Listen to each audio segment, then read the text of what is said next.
어제부터 출애굽기가 시작되었습니다. 간단한 퀴즈로 이 성경에 대해서 한번 이야기를 나눠보겠습니다. 자, 성경의 시작은 무엇입니까? 성경의 시작은 어느 시대입니까? 하고 물어보시면 이게 좀 난해할 수 있지만 굉장히 전곡을 찌르는 질문이니까 한번 잘 생각하고 대답해 보세요. 성경의 시작은 어느 시대입니까?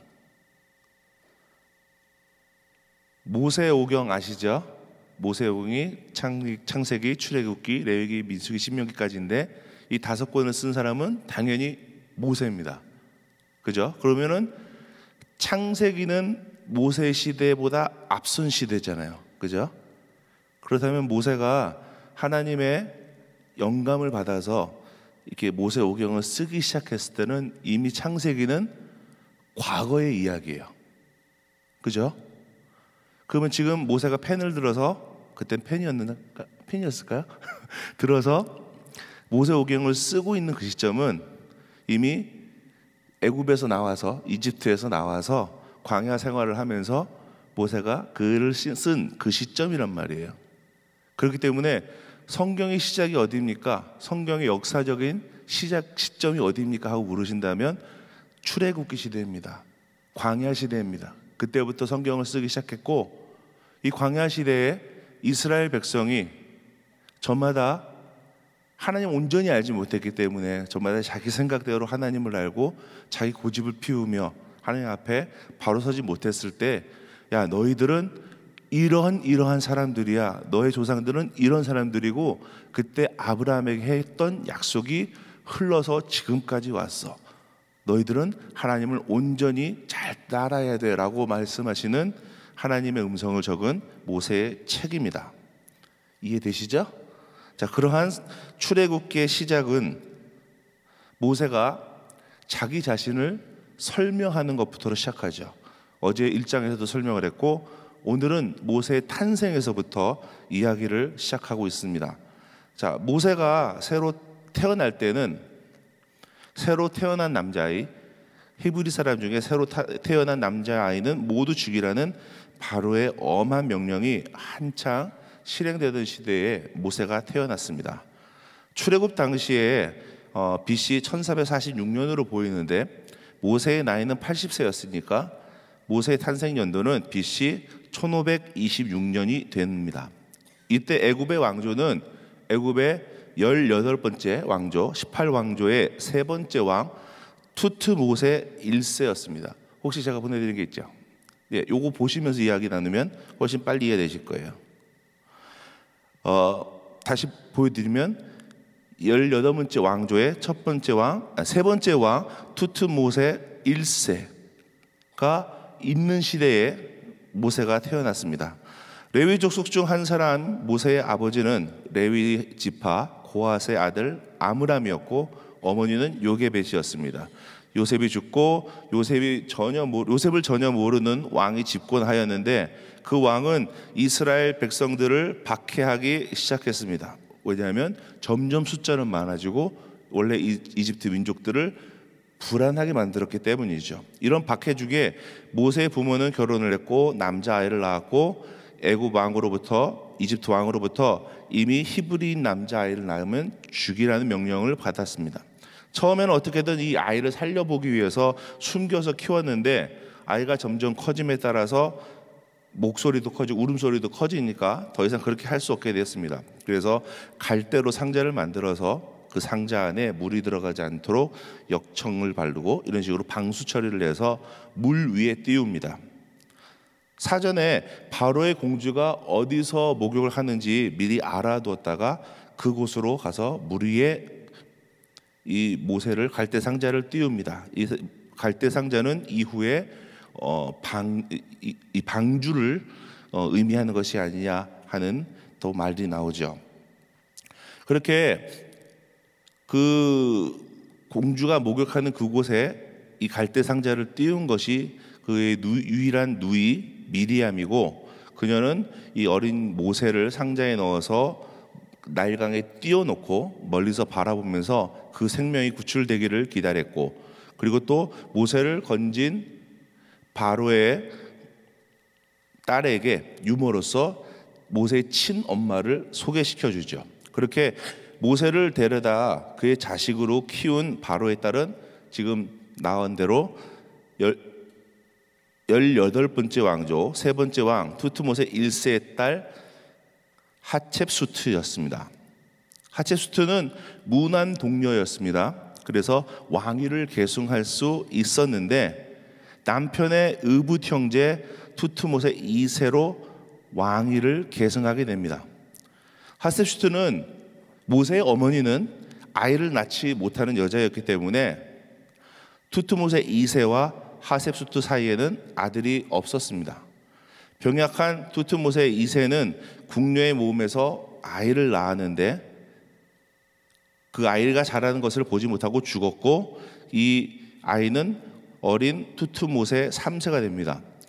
하첵수트 모세의 어머니는 이 어린 아이를 왕으로 세우고 전반기 20년 동안 섭정으로 나라를 다스립니다. 사실상 통치자였죠. 이때 같이 자라나던 사람이 바로 모세였습니다. 그렇기 때문에 모세의 어머니가 실제적으로 이 나라를 다스리는 파워가 있는 사람이었기 때문에 모세의 지위도 그만큼 높았습니다. 그렇게 모세는 양자이긴 했지만 제가 보기에 애굽의 왕자로서 그 옛날 영화처럼 넘버 3, 세 번째로 강력한 힘을 가진 사람이었던 것 같습니다. 그래서 모세는 미디안 광야로 도망치기 전까지 40년 동안 왕실에서 왕자로서의 교육을 받았고 그 왕자로서의 교육을 받았다는 것은 그 시대에 그 당시 가장 최고의 교육을 받았다는 겁니다. 또한 모세는 유아 시절에 유모로 고용된 그의 친어머니로부터 몰래 히브리식 교육도 받았을 거고 너는 어떤 사람이라는 사실도 분명히 배웠을 겁니다. 그렇기 때문에 이집트의 최고의 교육 받은 것 그리고 히브리식 교육을 놓치지 않은 것 이 두 가지가 이후에 모세가 이 민족을 이끌어가는데 큰 힘이 된 원동력이 된 것으로 보여집니다. 출애굽기 2장 11절에서 12절에 보니까 모세가 장성한 후에 한 번은 자기 형제에게 나가서 그 고역함을 보더니 어떤 애굽 사람이 어떤 히브리 사람 곧 자기 형제 치는 것을 본지라 좌우로 살펴 사람이 없음을 보고 그 애굽 사람을 쳐 죽여 모래에 감추니라. 우리 아이들에게 미국에 사는 아이들에게 제일 어려운 질문이 뭐냐면요, 너 한국 사람이야 미국 사람이야요? 그렇게 물어보면은 애들이 대답을 못해요. 집에서 경험해 보셨을 거예요, 그죠? 이와 마찬가지로 모세에게 너 이집트 사람이야 히브리 사람이야 하고 물어봤으면 어렸을 때 많은 고민을 했을 것 같아요. 그런데 어느 정도 장성한 후에 이 모세는 나는 이집트 사람이라기보다 히브리 사람으로 생각한 것 같아요. 지금 11절 12절의 이 상황에서 만약에 이집트 사람이었다면 히브리 사람 맞는 거에 대해서 당연하다고 생각했겠죠. 근데 그렇게 생각하지 않고 히브리 사람이 맞는 것을 보고 분을 냈다는 것은 나도 히브리 사람인데 왜 너는 얘를 때리는 거야 라는 판단을 했다는 겁니다. 그래서 자기의 분을 이기지 못하고 동족을 맞는 그 분을 이기지 못하고 이집트 사람을 쳐서 죽이게 되고 숨기게 되죠. 아마 모세는 살인을 저지르긴 했지만 나름 옳은 일을 했다고 생각했을 것 같습니다. 그런데 13절 14절에 보니까 이튿날 다시 나가니 두 히브리 사람이 서로 싸우는지라 그 그른자에게 이르되 내가 어찌하여 동포를 치느냐 하매 그 사람이 그 히브리 사람이 말하기를 누가 너로 우리의 주제와 법관을 삼았느냐 내가 애굽 사람을 죽인 같이 나도 죽이려느냐 하면서 이야기할 때 모세는 자기가 이집트 사람을 죽였다는 이 비밀이 들켰다는 것을 알게 됐죠. 정작 히브리 사람은 모세를 자기네 민족으로 받아들이지 않았다는 거예요. 이거는 다시 얘기하면 모세는 히브리 사람 사이에 끼어있지도 못하고 이집트 사람 사이에 끼어있지도 못한 낙오자가 됐다는 거예요. 그러나 실제 모세의 지위는 어떻습니까? 이집트의 왕자로서 굉장히 높은 지위를 갖고 있던 사람입니다. 그랬던 사람이 그 살인 사건 하나 때문에 그 모든 것을 다 버리고 미디안 광야로 도망칠 수밖에 없었습니다. 15절에 보니까 바로가 이 일을 듣고 모세를 죽이고자 하여 찾은지라. 그때 통치자는 바로 투트모세 3세였습니다. 투트모세 3세에게는 이때야말로 자기의 통치에 걸림돌이 되는, 왜냐하면 자기가 좀 마음에 안 들거나 자기가 어려움에 있을 때 이 다른 사람들이 역적무의를 해서 왕으로 세울 수 있는 사람이 모세였기 때문에 모세만 없으면 내 통치의 길에 불편함이 없잖아요. 그렇기 때문에 모세가 살인을 저질렀다는 이야기를 듣게 되자 잘됐다, 너 이참에 한번 아웃, 이런 식으로 모세를 찾아내서 죽이려고 한 거죠. 이 모든 이 시대의 상황을 알고 있는 모세는 그 길로 미디안 광야로 도망을 갔습니다. 거기서 양을 치는 목자들이 희롱하는 미디안 제사장의 딸들을 구해주고 그 가정에 동거하게 되고 아내를 얻고 또 두 아들을 얻습니다. 여기까지가 출애굽기 2장의 간략한 내용입니다. 1절에서 25절까지 25개 절 중에 이집트의 삶에 대해서는 15개 절을 할애해서 이야기를 했고, 그리고 미디안의 삶에 대해서는 겨우 7절에 대해서 이야기했습니다. 모세의 120년의 삶 중에서 이집트에서 40년, 광야에서 40년, 이렇게 살아가는데 이집트에서 40년에 대한 이야기는 15절을 할애해서 이야기했지만 미디안 광야의 삶은 겨우 7절, 또 그 중에 몇 절은 그 아내와 자녀를 낳은 이야기를 한 것이니까 미디안의 삶에 대해서는 할 얘기가 없다는 거예요.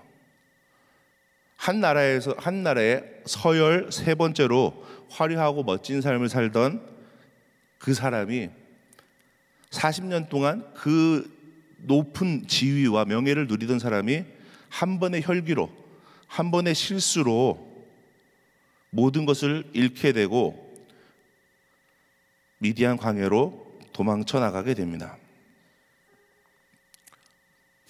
또 나이를 한번 생각해 봤으면 좋겠습니다.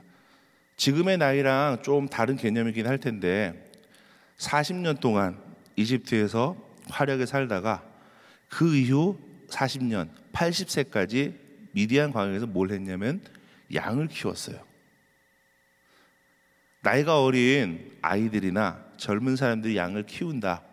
그래서 양의 숫자가 점점 늘어서 나는 양의 주인이 되고 큰 집에 살았다, 이렇다면 이해가 되는데 나이 80이 되도록 양을 키우는 사람이었다는 겁니다.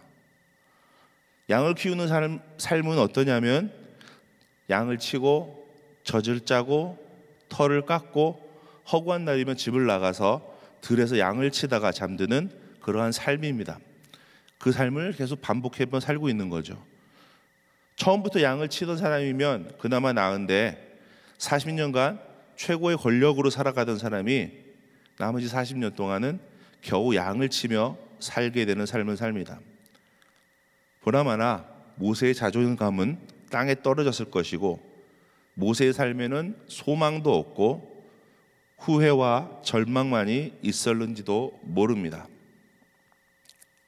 그렇게 25개 절 중에서 23개 절에서 모세의 80년의 삶을 간략하게 정리한 후에 모세는 마치 다음 편을 기대하시라 라고 하는 듯 새로운 이야기를 꺼냅니다. 오늘 한 절의 말씀입니다. 사실상 2절인데 24절 25절입니다. 하나님이 그 고통 소리를 들으시고 아브라함과 이삭과 야곱에게 세운 그 언약을 기억하사 이스라엘 자손을 권념하셨더라. 40년이 넘도록 이집트에 살면서 지금은 이집트의 노예가 되어버린 히브리 사람들, 이스라엘 사람들이 하나님의 약속의 백성들이 하나님 앞에 부르짖었고 하나님은 이제 모세를 통해서 아브라함의 약속을 이루려고 하십니다. 근데 문제는 뭐냐면 지금 모세의 상태예요. 모세의 상태는 지금 한마디로 얘기하면 어디다 쓸 수 없는 상황이에요. 너무 연약하고 자존감도 떨어지고 소망이 없어 보이는 상태입니다. 한동안 잘 나가던 사람이 어느 순간에 무너져 내렸고, 그렇게 무너진 상태로 40년 동안 무기력하게 양만 키우고 살던 그 사람을 하나님께서 이제 들어 쓰시려고 합니다. 하나님께서는 아무런 소망이 없어 보이던 모세를 들어 쓰시면서 그 남은 마지막 40년 동안 한 민족의 지도자로서 존귀하게 거룩하게 사용하셨습니다.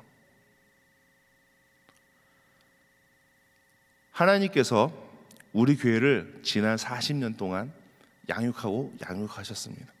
그 가운데는 어려움도 있었고요, 곤란함도 있었을 거예요. 그러나 하나님께서 오늘 우리 교회를 들어 쓰시기 원합니다. 그래서 앞으로 40년이 될지 얼마나 될지는 모르겠지만 그 남은 또 세월 동안에 하나님께서 우리 교회를 존귀하게 명예롭게 사용하실 줄로 믿습니다. 어제 목자 수련회를 마쳤는데 전 개인적으로 물론 이제 처음 갔던 장소니까 좀 불편하고 여러 문제들도 있었지만 그만한 장소가 없었고 이만한 분위기가 없었던 것 같아요. 개인적으로는 참 좋았다라는 생각을 합니다. 그러면서 이제 이렇게 저렇게 우리 목자님들이 운동도 하고 말씀도 듣고 하는 뒷모습을 보면서 개인적으로 알고 있는 분들도 몇 분 계시잖아요. 그러면서 이제 이런 생각을 하다가 몇 분들의 모습을 보면서 아유, 저 사람의 제 개인적인 삶을 알잖아요. 곤란함도 있고 어려움도 있고, 그 이전에 열심히 하던 일이 팬데믹으로 경기 침체로 그만두게 되고 뭐 우버도 하고 뭐도 하고 이런저런 일을 하다가 목자가 됐어요. 개인적인 삶으로 보면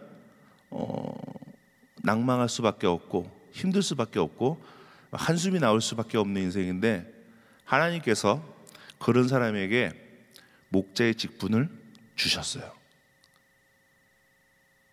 망쳤을까요? 아니면 잘하고 있을까요? 네, 세상의 기준과 세상의 일과 하나님의 일은 전혀 다른 것 같아요. 세상에서는 낭망하고 무너지고 어려움을 당했을지 몰라도 주께서 쓰시겠다 하고 주님의 쓰시는 자리로 인도하시면 그 인생이 주님의 관점 안에서는 승리하고 성공한 인생이 되는 줄로 믿습니다.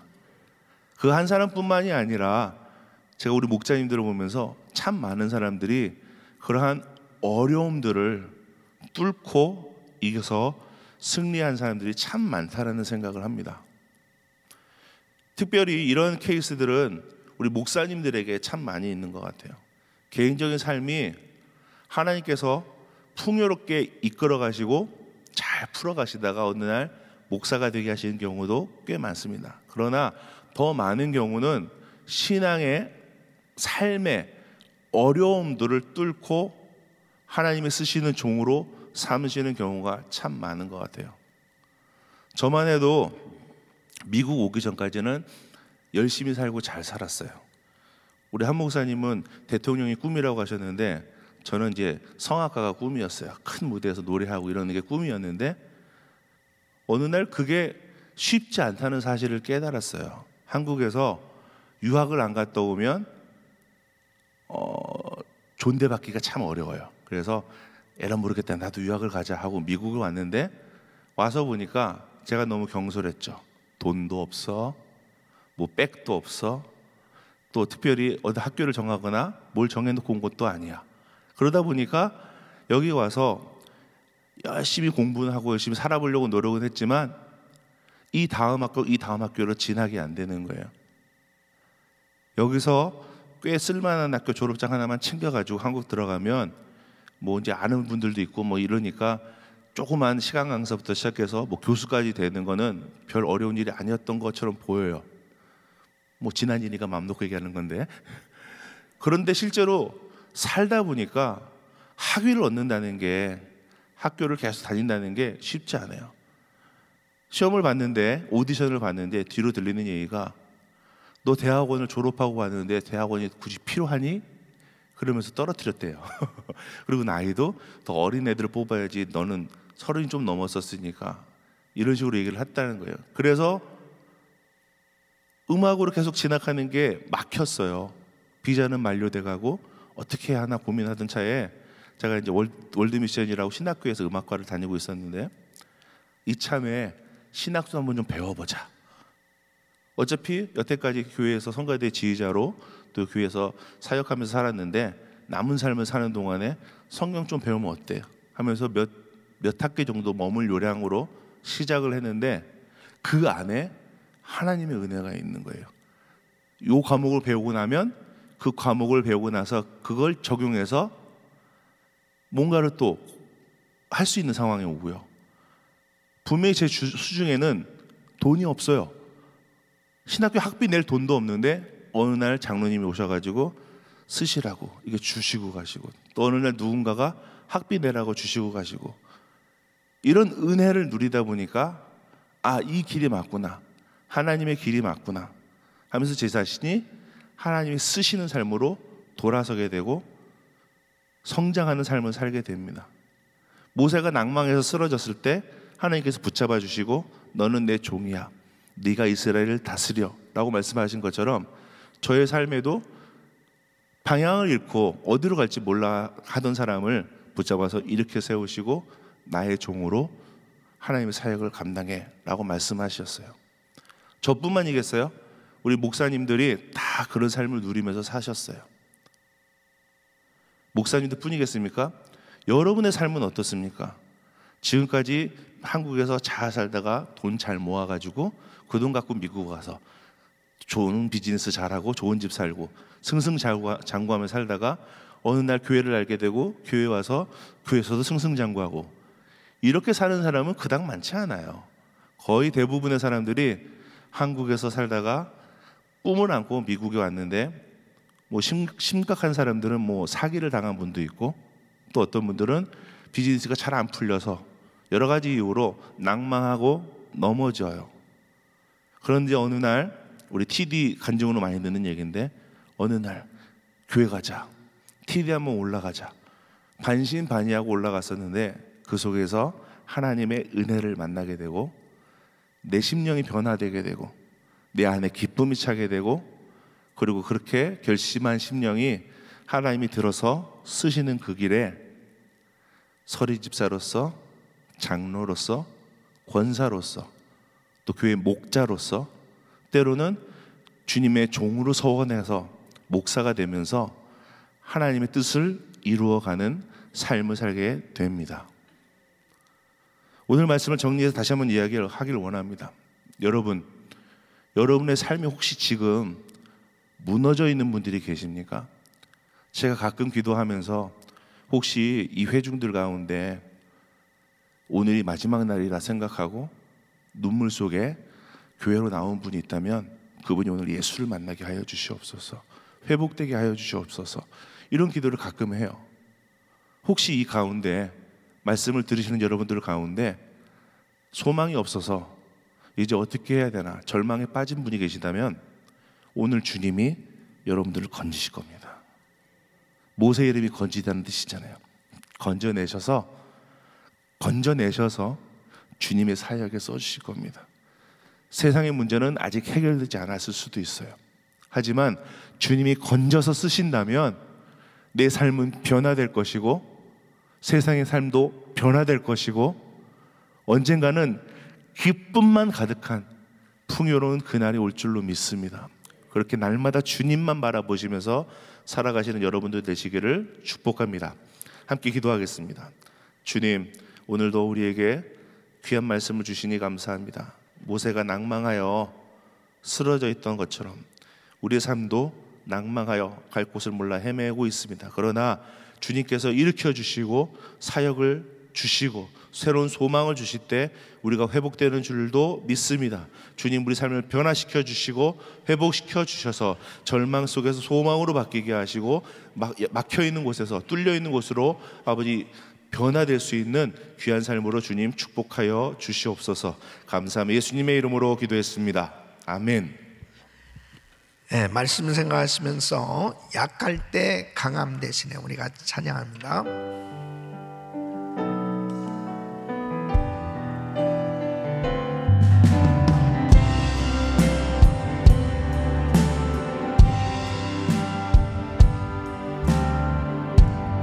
약할 때 강함 대신에 나의 보배가 되신 주 나의 모든 것 주 안에 있는 보물을 나는 포기할 수 없네. 주 나의 모든 것 두 손 높이 드시고 예수 어린 양 존귀한 이름 예수 어린 양 존귀한 이름 십자가 되사하셨네. 주님의 이름 찬양해. 주 나의 모든 것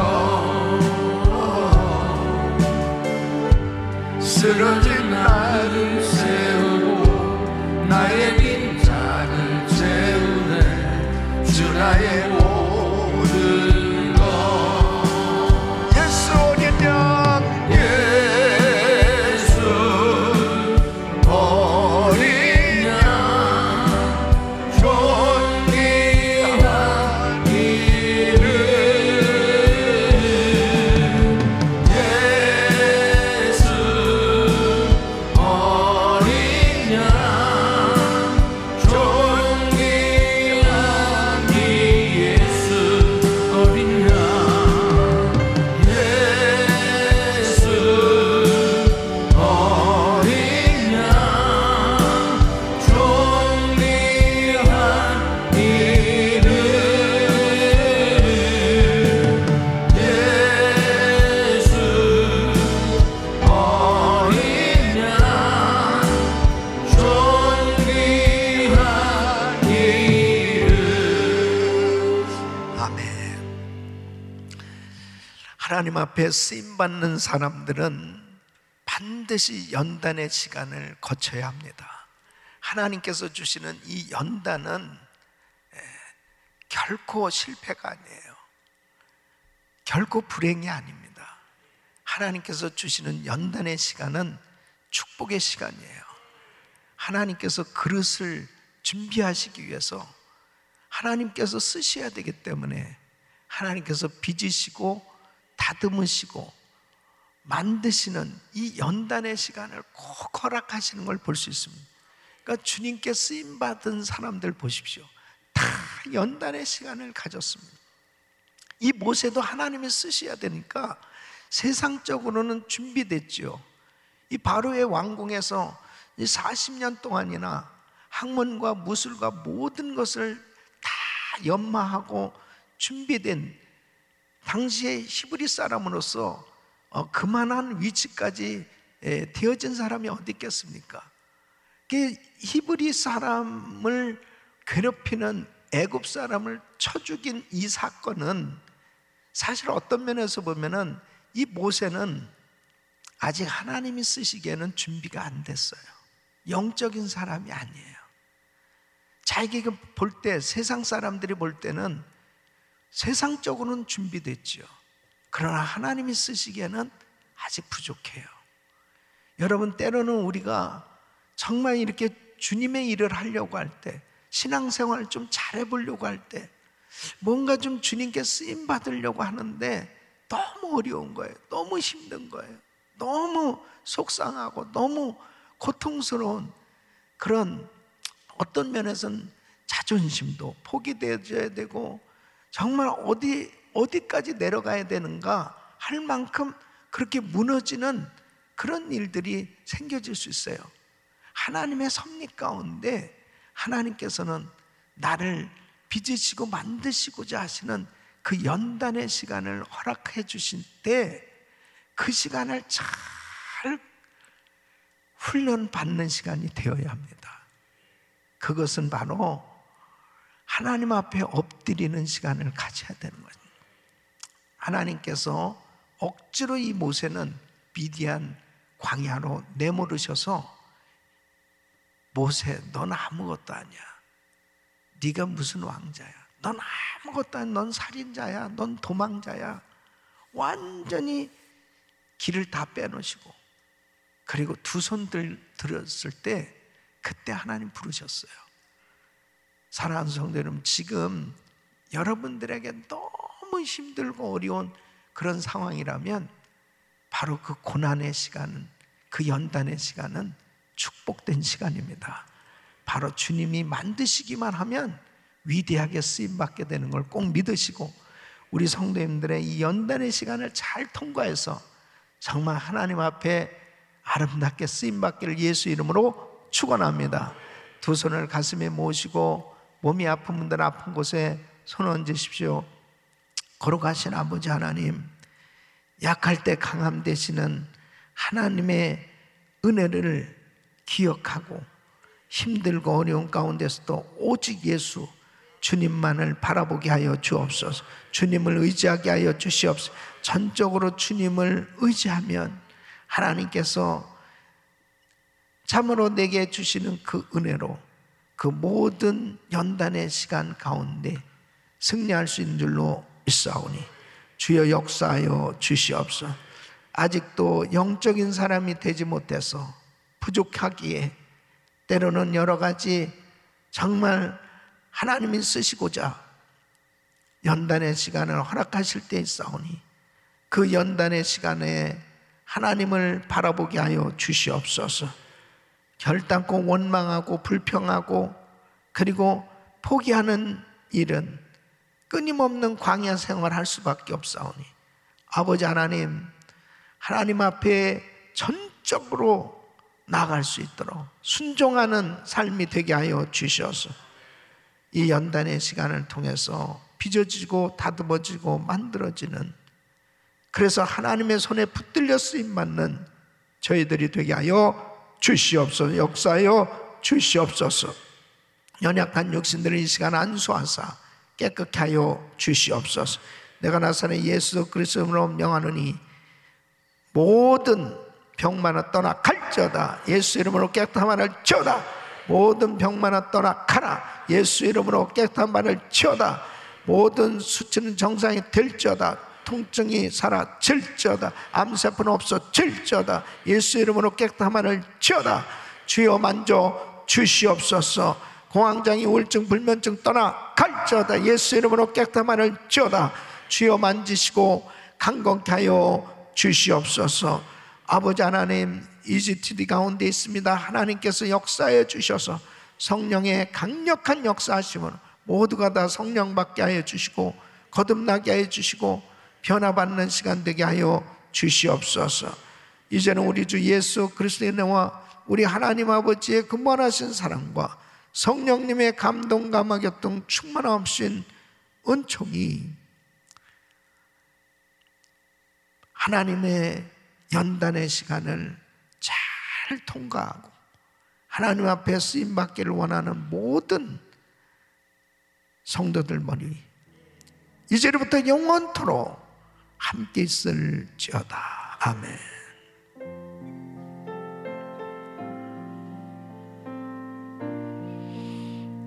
아버지,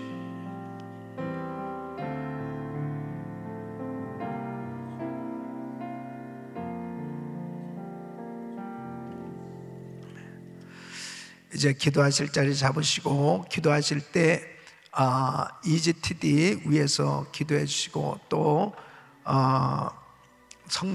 단기 선교팀들 위해서 기도해 주시고 우크라이나 전쟁이 하루속히 종식될 수 있도록 위해서 간절히 기도해 주시길 바랍니다. 세계 선교대회를 위해서 기도해 주시고요.